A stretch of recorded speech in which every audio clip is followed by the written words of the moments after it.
Ahora pasemos a la historia de un monstruo marino con 130 dientes afilados como navajas. Mientras el río Éufrates se seca ante nuestros ojos, lo que se revela bajo sus aguas conmociona al mundo. Un río que alguna vez sustentó la vida ahora expone secretos enterrados durante miles de años, y lo que emerge de las profundidades deja atónitos incluso a los más escépticos. Antiguas cuevas, esqueletos gigantescos e informes de una criatura marina con más de 100 dientes afilados como navajas que emerge del lecho del río. Para los arqueólogos, es un hallazgo sin precedentes. Una estructura subterránea bien conservada con escaleras y bóvedas que datan de miles de años. Pero para los testigos locales es algo mucho más aterrador. La prisión de los 4 ángeles caídos, descrita en el libro del Apocalipsis. ¿Es este el momento del que advirtió la Biblia? ¿Podría el Éufrates ser ahora el escenario de los eventos profetizados en Apocalipsis 9? Una cosa es segura, lo que se ha revelado te dejará sin palabras. Quédate con nosotros hasta el final. Y si sientes algo en tu espíritu, deja una breve oración a continuación. A veces la toma de conciencia comienza cuando volvemos a Dios. En la madrugada, sin previo aviso, un violento terremoto de magnitud 6 sacudió la frontera entre Irak y Turquía, una zona que, según los sismólogos, no debería haber producido tal ruptura. No existe allí ninguna falla activa capaz de generar esa fuerza a tal profundidad. Sin embargo, el suelo se partió con precisión. La onda sísmica no se comportó como un típico movimiento tectónico. Fue nítida, casi vertical, como si algo bajo la tierra hubiera empujado hacia arriba, en lugar de que la corteza se deslizara naturalmente a lo largo de sus placas. En cuestión de minutos, sensores de varios países detectaron una resonancia inusual, una vibración de baja frecuencia que no coincidía con la señal del movimiento tectónico. Fue como si la Tierra hubiera exhalado tras miles de años de silencio. Cuando llegaron las primeras imágenes satelitales, los científicos quedaron atónitos. La ruptura no era irregular ni caótica como la fisura típica de un terremoto. En cambio, formó un corredor perfectamente recto, de casi 96 kilómetros de longitud ininterrumpido. Simétrico y inquietantemente limpio. Los geólogos lo describieron como matemáticamente imposible en geología natural. Parecía menos una grieta y más una abertura, y su ubicación hacía imposible ignorarlo. La línea discurría directamente bajo la cuenca del Éufrates, una región repleta de antiguas civilizaciones, estructuras olvidadas e historias que se remontan a los primeros capítulos de las Escrituras. A medida que los satélites sobrevolaban la ruptura, detectaban firmas térmicas geométricas en las profundidades. Agrupaciones de formaciones rectangulares, espaciadas uniformemente, irradiaban niveles idénticos de calor. Nada en la naturaleza se organiza así bajo tierra. Los analistas militares descartaron oleoductos, búnkeres o instalaciones modernas. Lo que fuera que produjo estos patrones no era reciente. Pertenecía a algo mucho más antiguo que cualquier cosa que se haya cartografiado hasta ahora. Comenzaron a circular fragmentos del Apocalipsis, especialmente los versículos que describen cosas ocultas, bajo tierra y fuerzas destinadas a un tiempo determinado. Si bien los principales medios de comunicación evitaron las referencias bíblicas, la coincidencia era innegable. Apocalipsis 9 menciona a 4 seres confinados en una región específica, esperando ser liberados. Y ahora, bajo el Éufrates, la tierra se había abierto en línea recta, con una apariencia inquietantemente deliberada.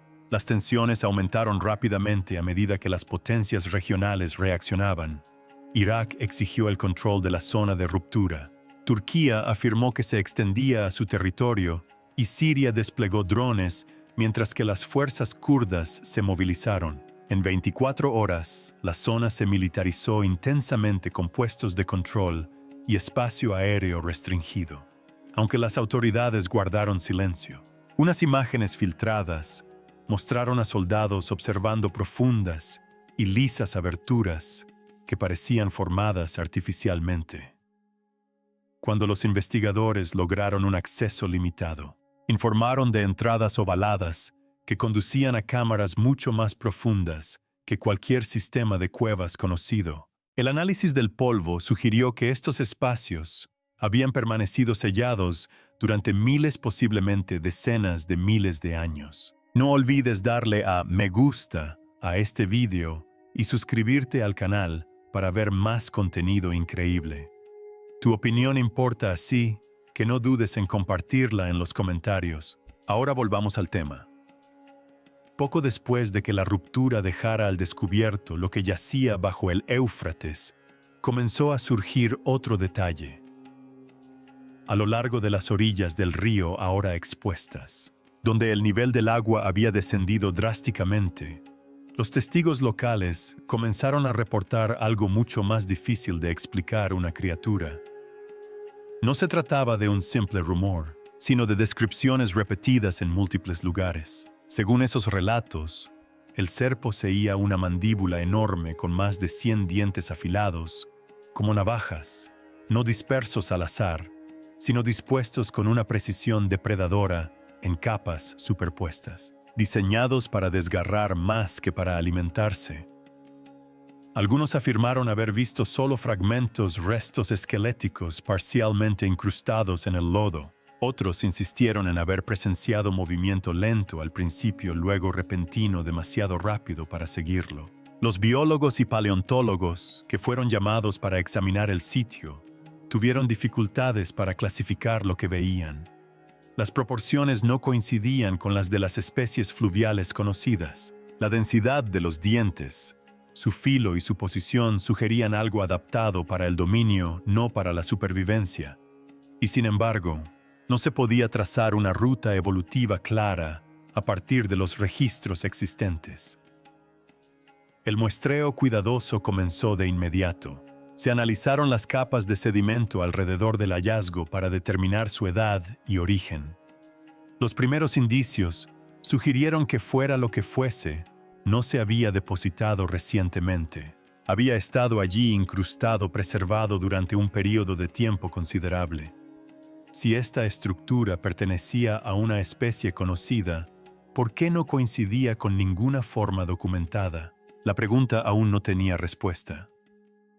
Si la estructura expuesta a lo largo de la orilla del río no coincidía con ninguna especie conocida, ¿qué más permanecía oculto bajo el Éufrates? A medida que los investigadores continuaban su investigación más a fondo, en el terreno recién descubierto, otro descubrimiento comenzó a tomar forma, uno que lo complicó todo aún más.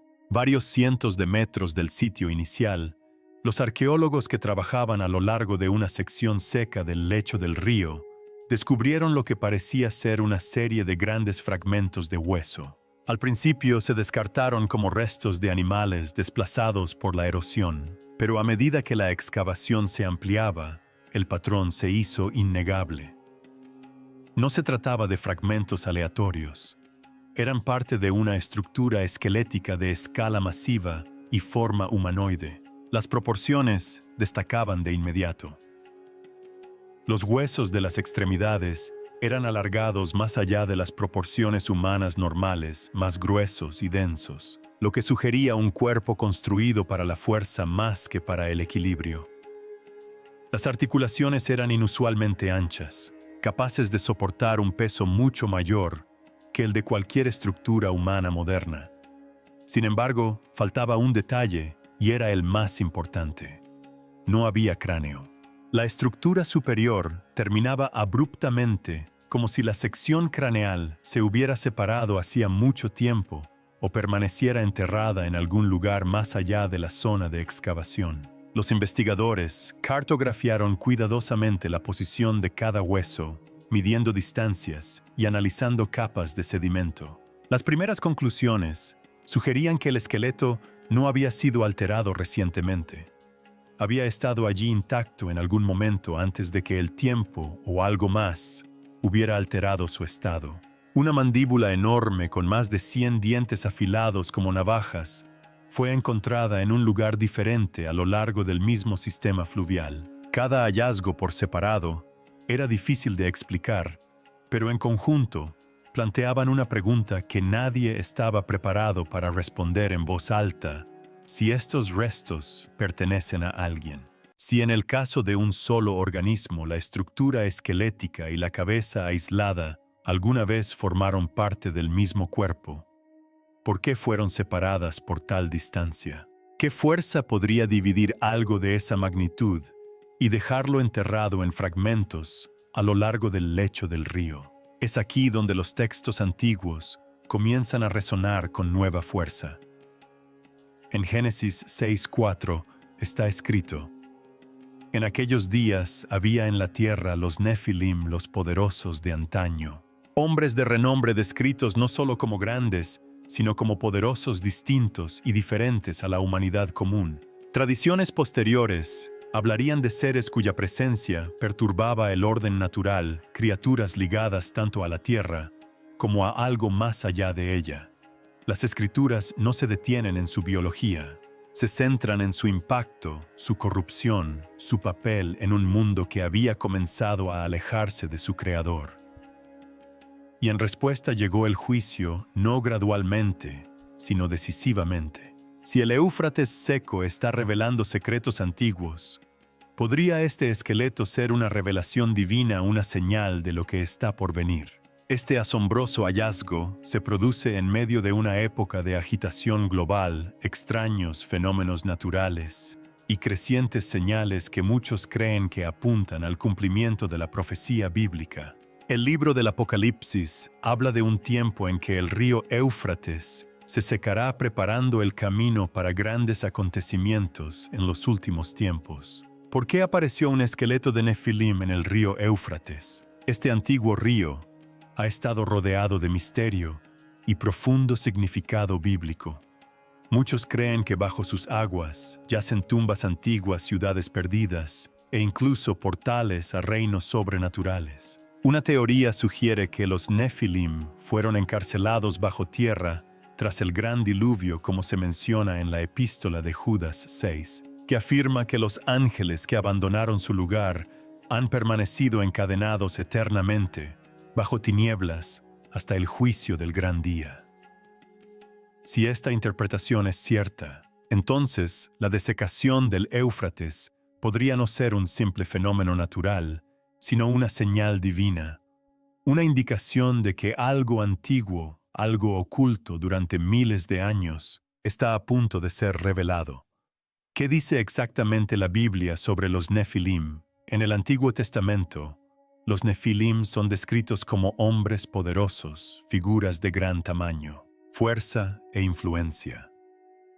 Se dice que son descendientes de los hijos de Dios y las hijas de los hombres.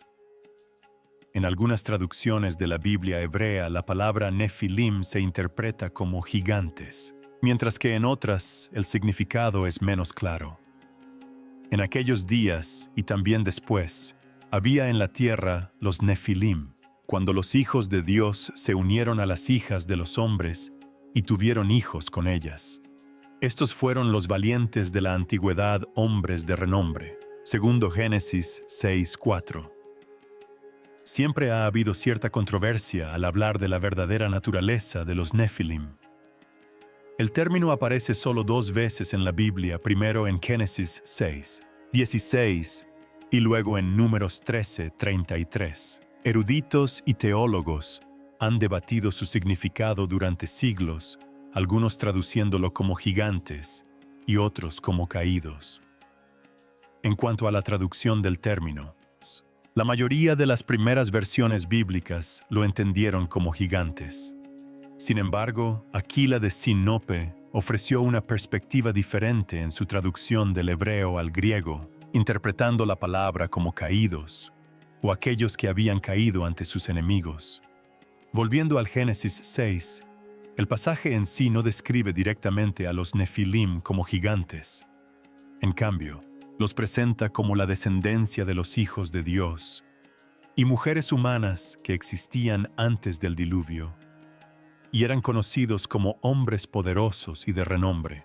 Cuando los hombres comenzaron a multiplicarse sobre la faz de la tierra, y les nacieron hijas, los hijos de Dios vieron que las hijas de los hombres eran hermosas, y tomaron para sí esposas de entre las que escogieron. Entonces el Señor dijo: Mi espíritu no contenderá con el hombre para siempre, porque él es carne. Sus días serán 120 años. En aquellos días, y después, los Nefilim estaban en la tierra. Cuando los hijos de Dios vinieron a las hijas de los hombres y les dieron hijos, estos fueron hombres poderosos de la antigüedad, hombres de renombre. El Señor vio que la maldad del hombre era mucha en la tierra, y que todo designio de los pensamientos de su corazón era solamente el mal. El Señor lamentó haber hecho al hombre en la tierra, y le dolió en su corazón. En contraste, el libro de Números 13:33 proporciona una impresión más clara de su tamaño. Y allí vimos a los Nefilim, los hijos de Ankh, y nos parecíamos a nosotros mismos como saltamontes, y así nos parecíamos a ellos. Este versículo sugiere fuertemente que eran en efecto gigantes, hombres significativamente más grandes y más poderosos que los humanos comunes. Curiosamente, ha comenzado a circular otra teoría sobre seres misteriosos aprisionados bajo el río Éufrates. Algunas interpretaciones de la profecía sugieren que 4 ángeles caídos están encadenados bajo este antiguo río, esperando un momento específico para ser liberados. Si el Éufrates se está secando como se predijo, surge una posibilidad escalofriante. Nos acercamos al momento en que estas entidades reprimidas emergerán y traerán el caos al mundo. En el libro de Apocalipsis 9:14-15 se da una poderosa advertencia.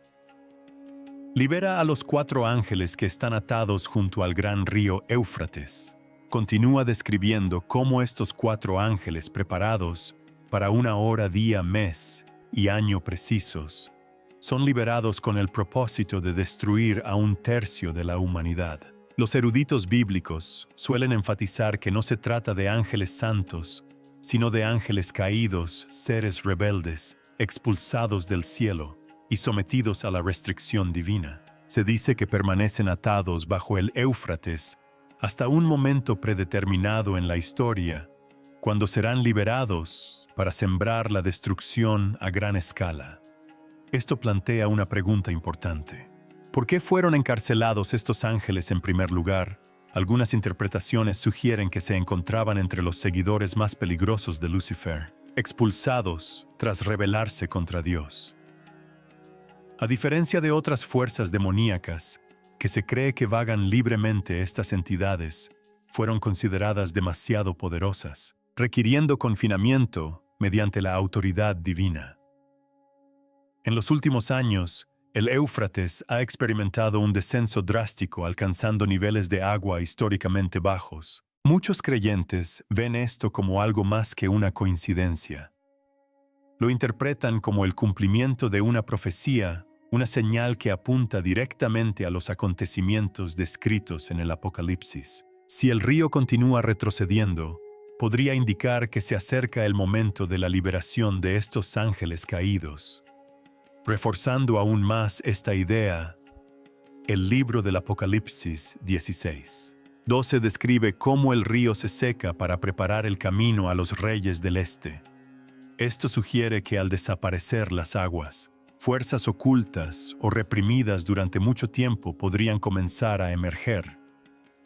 Si se toman en serio los informes sobre un esqueleto de Nefilim bajo el Éufrat, algunos creen que esta podría ser la primera señal visible de lo que yace debajo.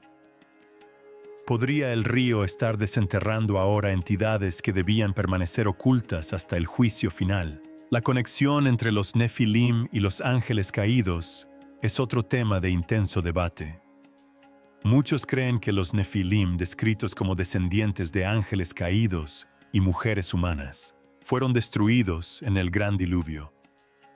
Sin embargo, es posible que aún queden vestigios de su existencia. El descubrimiento de restos óseos de tamaño inusualmente grande ha llevado a algunos a especular que su legado no fue borrado por completo. Si realmente se están descubriendo tales restos, surge otra posibilidad.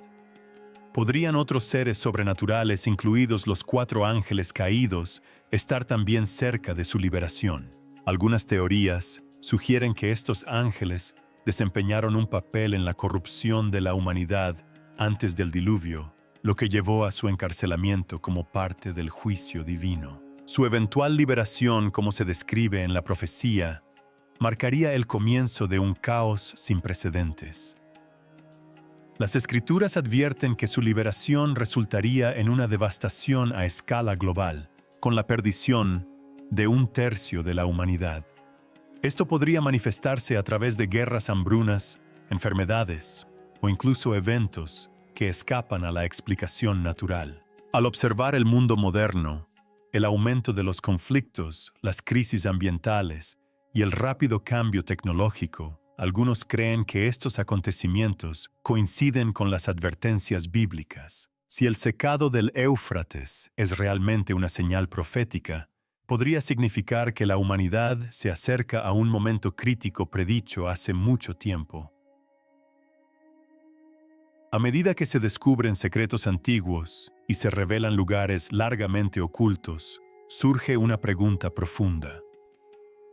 Estamos presenciando el comienzo de los eventos finales descritos en el Apocalipsis. El Éufrates siempre ha tenido un profundo significado simbólico en las Escrituras. Si ahora está revelando lo que ha permanecido oculto durante miles de años, podría indicar que la humanidad se encuentra al borde de algo mucho más grande. El descubrimiento de un posible esqueleto de Nephilim podría ser solo el comienzo.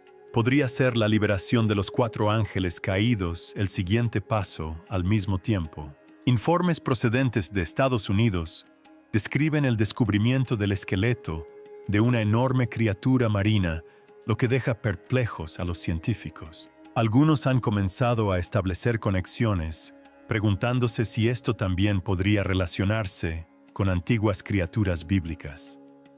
En el libro de Job 41, se describe a una criatura llamada Leviatán como una bestia poderosa, casi imparable. Dios pregunta, ¿podrás atrapar a Leviatán con un anzuelo o atarle la lengua con una cuerda? Leviatán es retratado como un ser temible, capaz de destrucción y fuera del control humano. Esto ha llevado a algunos a especular que si tales criaturas existieron alguna vez, podrían estar resurgiendo a medida que se exponen partes ocultas de la Tierra. Ya sean estos descubrimientos simbólicos, fenómenos naturales malinterpretados o algo más misterioso, siguen alimentando tanto la curiosidad como la preocupación. Muchos ven ahora estos eventos como señales del fin de los tiempos. El secado del río Éufrates, el descubrimiento de gigantes antiguos y la aparición de extrañas señales en los cielos y la tierra parecen apuntar al cumplimiento de la profecía bíblica. Podría ser que estemos presenciando eventos predichos hace miles de años, señales que marcan el principio del fin. Muchos creen que no se trata de meras coincidencias, sino de advertencias divinas que llaman a la humanidad a despertar, a arrepentirse y prepararse para lo que viene. A lo largo de la Biblia, Dios ha utilizado con frecuencia desastres naturales, señales celestiales e incluso descubrimientos de la tierra para comunicarse con su pueblo. Ahora, mientras el mundo se encuentra al borde de un cambio sin precedentes, la profecía se siente más real que nunca. Jesús mismo advirtió sobre estos tiempos en el Evangelio de Mateo 24, 7-8. Dijo que nación se levantaría contra nación y reino contra reino. Habría hambrunas y terremotos en diversos lugares. Todo esto sería el comienzo de los dolores de parto. Esta imagen sugiere que así como los dolores de parto aumentan antes del nacimiento, también los conflictos, los desastres y la inestabilidad global se intensificarán antes de los últimos días. Si observamos el mundo actual, vemos naciones en conflicto, dificultades económicas, desastres naturales y señales inusuales en el cielo.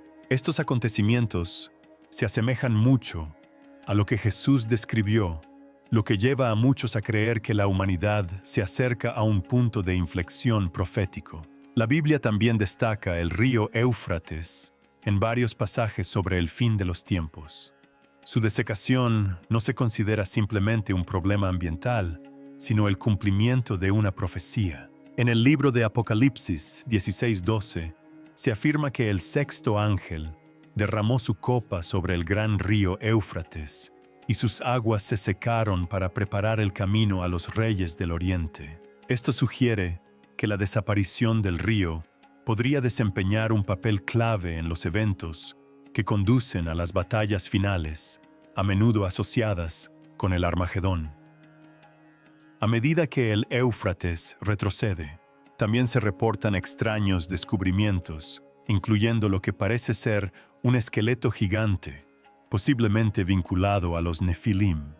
En el libro del Génesis 6:4, está escrito que los Nefilim estaban en la tierra en aquellos días, y también después, cuando los hijos de Dios vinieron a las hijas de los hombres y tuvieron hijos con ellas. Estos fueron los poderosos de la antigüedad, hombres de renombre.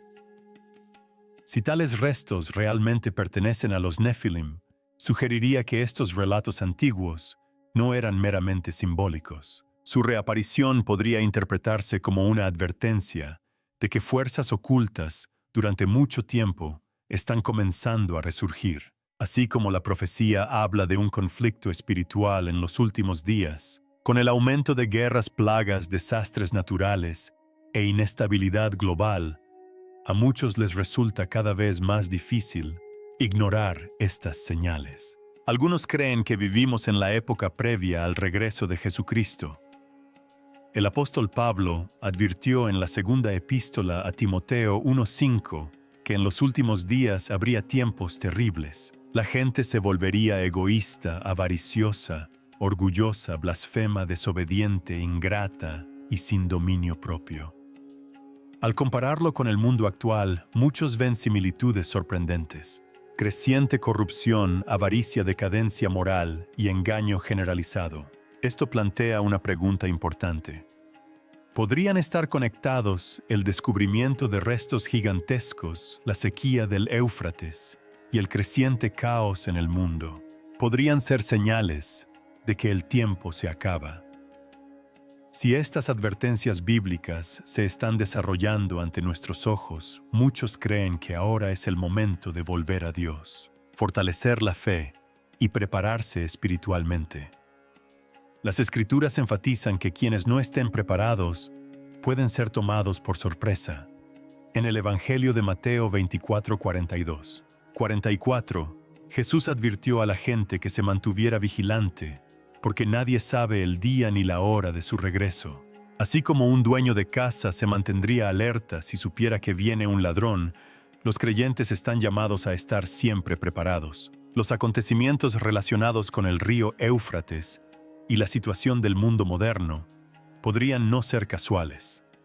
Para muchos se interpretan como advertencias, una invitación a buscar la verdad, arrepentirse y prepararse para lo que está por venir. Estamos en el umbral de los últimos días, nadie puede decirlo con certeza, pero para quienes creen una cosa, permanece clara.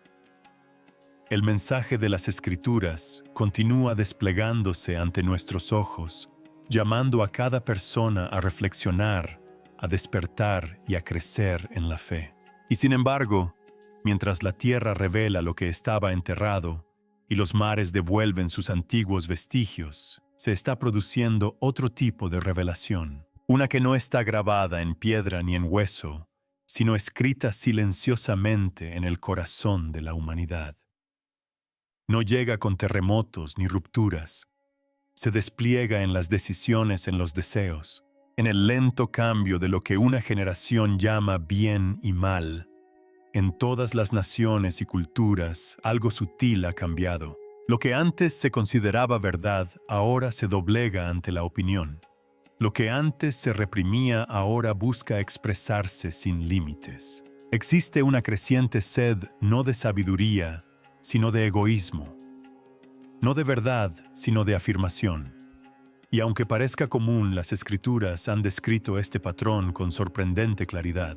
En 2 Timoteo 3:15, el apóstol Pablo escribe sobre un tiempo en que los hombres serán egoístas, amantes del dinero, orgullosos, blasfemos, ingratos, impíos, sin amor. No está escrito como una condena, sino como un reconocimiento, un espejo que refleja una era futura, una era donde el progreso externo enmascara la decadencia interna. El profeta Isaías advirtió una vez sobre tal giro diciendo: «Ay de los que llaman al mal bien y al bien mal, que convierten la oscuridad en luz y la luz en oscuridad». Isaías 5:20. Es una inversión no de sistemas, sino de la percepción misma. Una silenciosa confusión que se extiende no por la fuerza, sino por la aceptación. Y en los días del antiguo Israel surgió un patrón similar. El libro de los Jueces registra una frase inquietante que se repitió a lo largo de esa época. Cada uno hacía lo que le parecía bien. Al principio no era un caos, era libertad. Libertad sin rumbo, sin verdad que la sustentara. Y lentamente esa libertad dio paso a la división, a la pérdida, a un pueblo que ya no reconocía la voz que una vez los guió. Incluso Salomón, un rey dotado de una sabiduría inmensurable, reflexionó sobre el peligro de tal camino. Hay un camino que parece correcto, al hombre escribió, pero su fin es el camino de la muerte.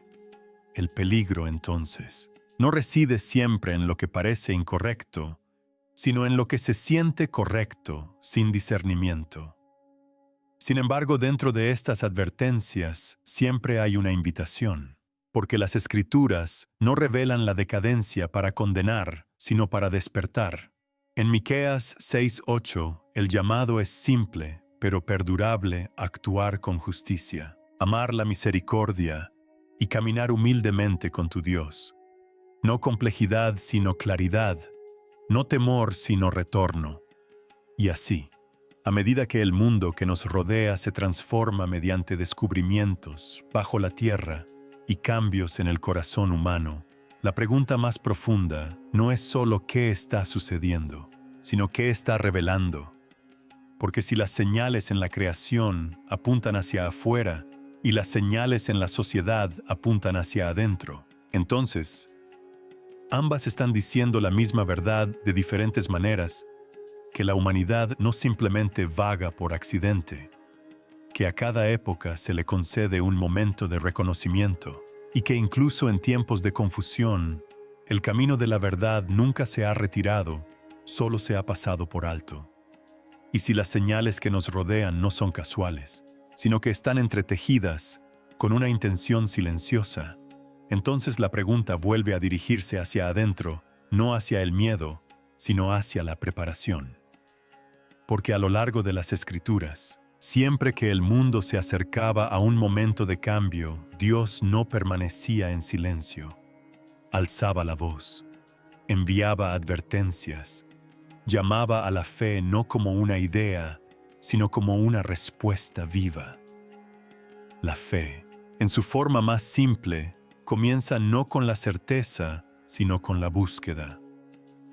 En el Evangelio de Lucas, los discípulos se acercaron una vez a Jesús con una humilde petición: «Señor, aumenta nuestra fe». No afirmaban poseerla plenamente. La pedían, y en esa pregunta revelaron el primer paso. La fe crece cuando se desea. Pero la Escritura no deja la fe solo en palabras. La llama a la acción. La epístola de Santiago dice claramente: «Son hacedores de la palabra y no solamente oidores», porque la fe que no se practica lentamente se desvanece, mientras que la fe expresada mediante la obediencia se arraiga, como Abraham, que caminaba sin saber a dónde iba, confiando no en lo que veía, sino en quien le hablaba. Y sin embargo, Hay una capa aún más profunda, la confianza que permanece incluso cuando falta la comprensión. El salmista escribe: Tu camino estaba en el mar, tu senda en las grandes aguas, y tus pasos no se conocían. El tiempo de Dios a menudo es invisible. Su obra no siempre se comprende. Y aún así, la fe se mantiene firme, no porque vea con claridad, sino porque confía plenamente. Aquí es donde comienza a tomar forma el papel del vigía. En el libro de Ezequiel, el vigía no es quien crea la advertencia, sino quien la reconoce. Cuando ve venir la espada sobre la tierra, si toca la trompeta y advierte al pueblo, la responsabilidad no es controlar el momento, sino despertar a otros a ello. Porque Jesús mismo habló de un tiempo en que tal conciencia sería rara. Como fue en los días de Noé, así será también en los días del Hijo del Hombre. La vida continuó como de costumbre entonces, comiendo, construyendo, planeando hasta que llegó el momento. No porque no hubiera advertencia, sino porque no se reconoció. Y en ese llamado, la pregunta ya no es solo qué está sucediendo en el mundo, sino cómo uno elige responder cuando las señales ya están aquí.